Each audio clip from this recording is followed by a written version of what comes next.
Moi, j'étais hyper honorée qu'on me propose ce rôle-là. C'est une icône, la Schtroumpfette, mais encore plus touchée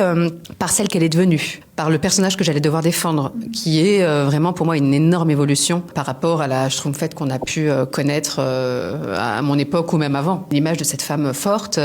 qui prend des décisions, qui a du caractère, qui ne se laisse pas faire, qui dirige, qui lead, qui aide aussi beaucoup parce qu'elle aide énormément son meilleur ami, le Schtroumpf sans nom, à se trouver. Il est un peu dans une crise existentielle et elle va vraiment lui tendre la main avec beaucoup d'amour, beaucoup de douceur pour lui donner confiance, pour lui donner de l'amour, pour qu'il arrive lui à s'aimer et à se trouver. J'étais hyper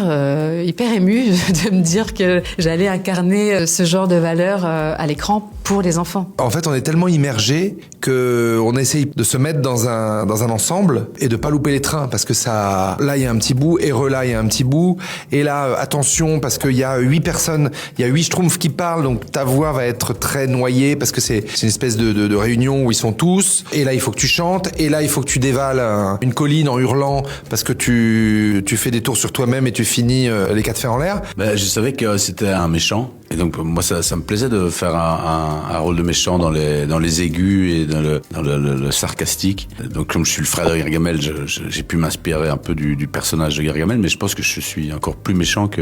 plus machiavélique que Gargamel. On a mis un peu de temps à chercher la voix et puis on l'a trouvée et puis on a déroulé.